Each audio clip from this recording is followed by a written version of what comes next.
blessures qui lui ont été infligées par les forces nouvelles. Le procureur lui-même, dans sa déclaration d'ouverture, a souligné l'importance des élections, pour, il est vrai, immédiatement prétendre que tout s'était bien passé. Mais si l'on regarde les faits, et seulement les faits, on doit constater que le narratif qu'il veut imposer est bien loin de la réalité, et que si les élections ont pris une telle importance dans nos débats, c'est parce qu'elles se sont mal passées, du fait des fraudes massives dans le Nord.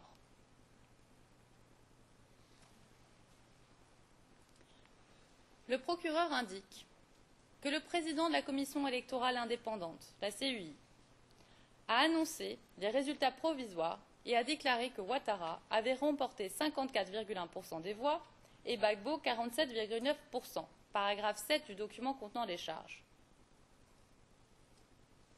Mais il se garde bien de préciser que la CEI n'avait pas le pouvoir de proclamer quiconque, d'une part, et de décrire les circonstances dans lesquelles ces résultats furent annoncés, d'autre part. Ces circonstances sont pourtant révélatrices. La CEI ne pouvait, selon la loi, ne faire état que de chiffres provisoires, soumises à d'éventuels recours, prises en compte ensuite par le Conseil constitutionnel, seule habilitée à proclamer un vainqueur. Elle aurait dû se prononcer le 1er décembre 2010, avant minuit. Or, à quelques minutes avant minuit, voilà ce que nous disait le président de la CEI.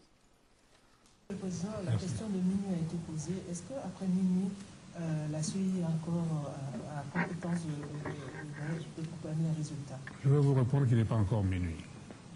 Merci.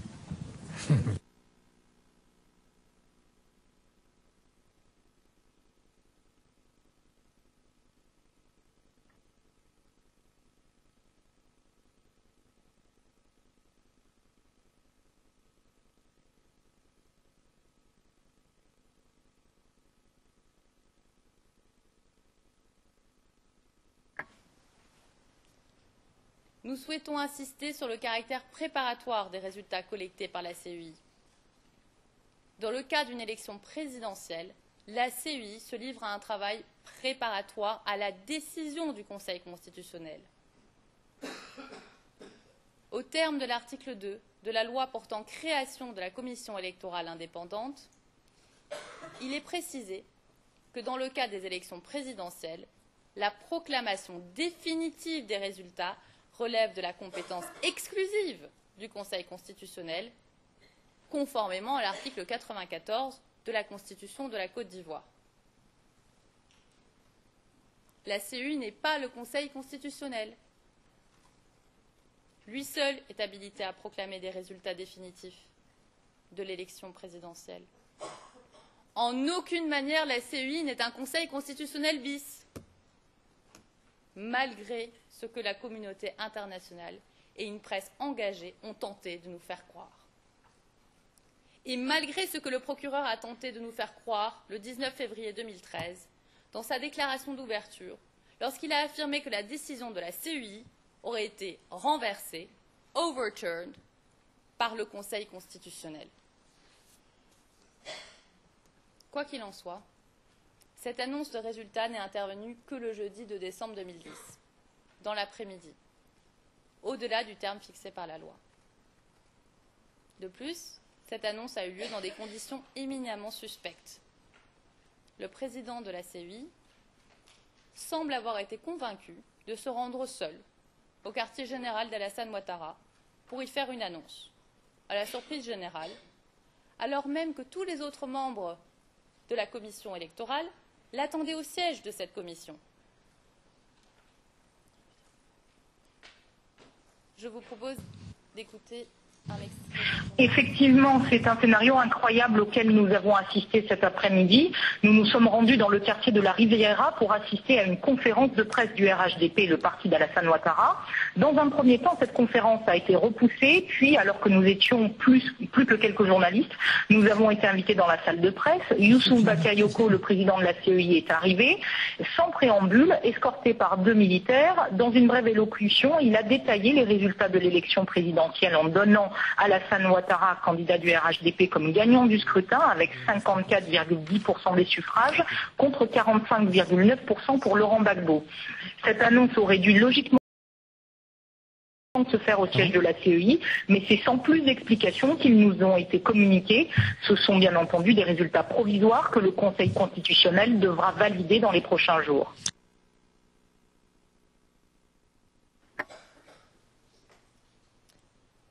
Le représentant du candidat Laurent Gbagbo, près de la CEI, témoin de la défense, explique très clairement les irrégularités de la procédure suivie par le président de la CEI.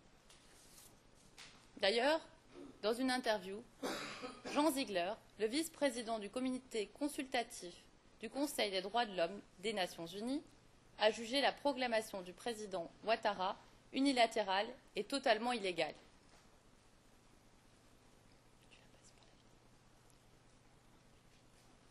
Ce qui signifie que la CEI n'a en réalité jamais annoncé de résultat. Seul son président s'est exprimé, mais il l'a fait de manière suspecte, illégale et anticonstitutionnelle.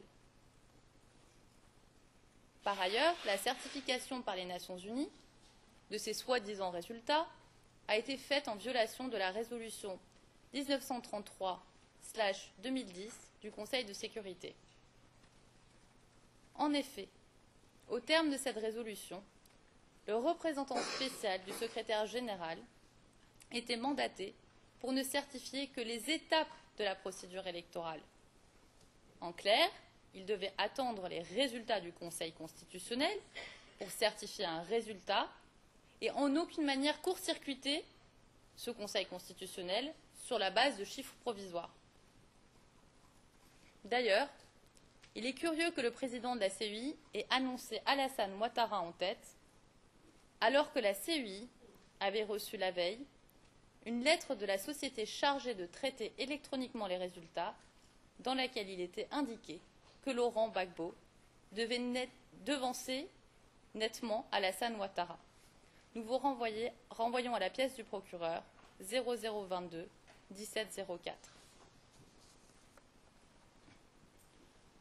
Notons enfin qu'Alassane Ouattara avait été informé dès le 8 décembre 2010 que la proclamation des résultats par la commission électorale indépendante n'avait aucune valeur juridique.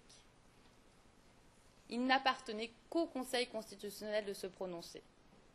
Et c'est en vain que le procureur tente de faire oublier à la Chambre les dispositions constitutionnelles au motif que le président Gbagbo aurait été, que le président du Conseil constitutionnel aurait été un allié du président Gbagbo.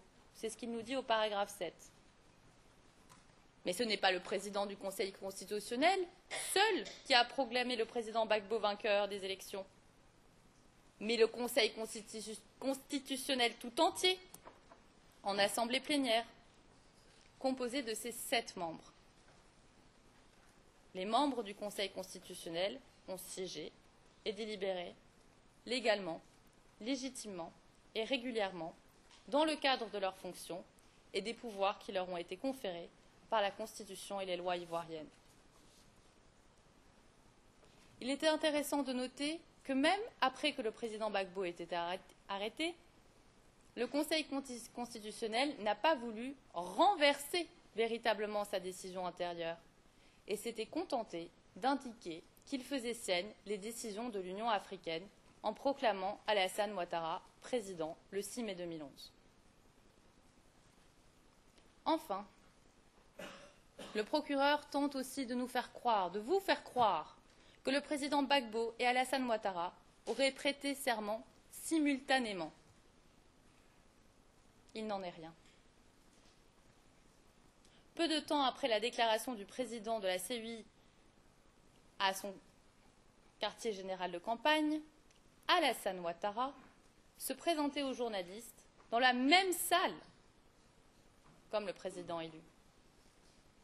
Il envoya ensuite, le 3 décembre 2010, une lettre au Conseil constitutionnel dans laquelle, et je cite, il disait « J'ai l'honneur de vous faire parvenir mon serment écrit en vous demandant d'en prendre acte et d'en tirer toutes les conséquences de droit. » En clair, il informait le Conseil constitutionnel de ce qu'il s'était autoproclamé le président de la République.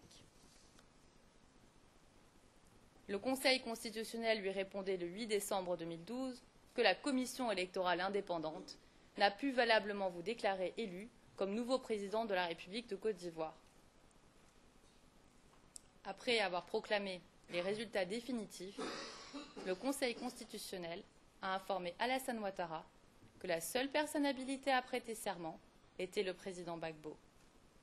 Et ce n'est qu'à ce moment-là, le 4 décembre 2010, que le président Gbagbo prêtait serment devant le Conseil constitutionnel. Il est intéressant de noter que le Conseil constitutionnel jugeait le 22 décembre 2010 que l'autoproclamation d'Alassane Ouattara était nulle et nulle d'effet. Le procureur présente donc devant cette Cour des faits juridiquement inexacts. Il déforme les faits. Il nous appartient donc de les rectifier. Madame la Présidente, j'en ai fini pour ce point. Si vous le permettez, nous continuerons notre présentation demain. Lundi. Oui, je parle bien demain. Allez vous dire que lundi c'était mieux. Nous arrivons alors à la fin de notre journée d'aujourd'hui. S'il n'y a plus d'autres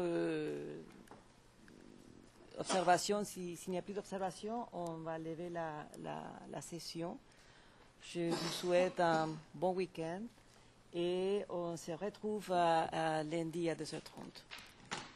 La session est levée. All rise, levez.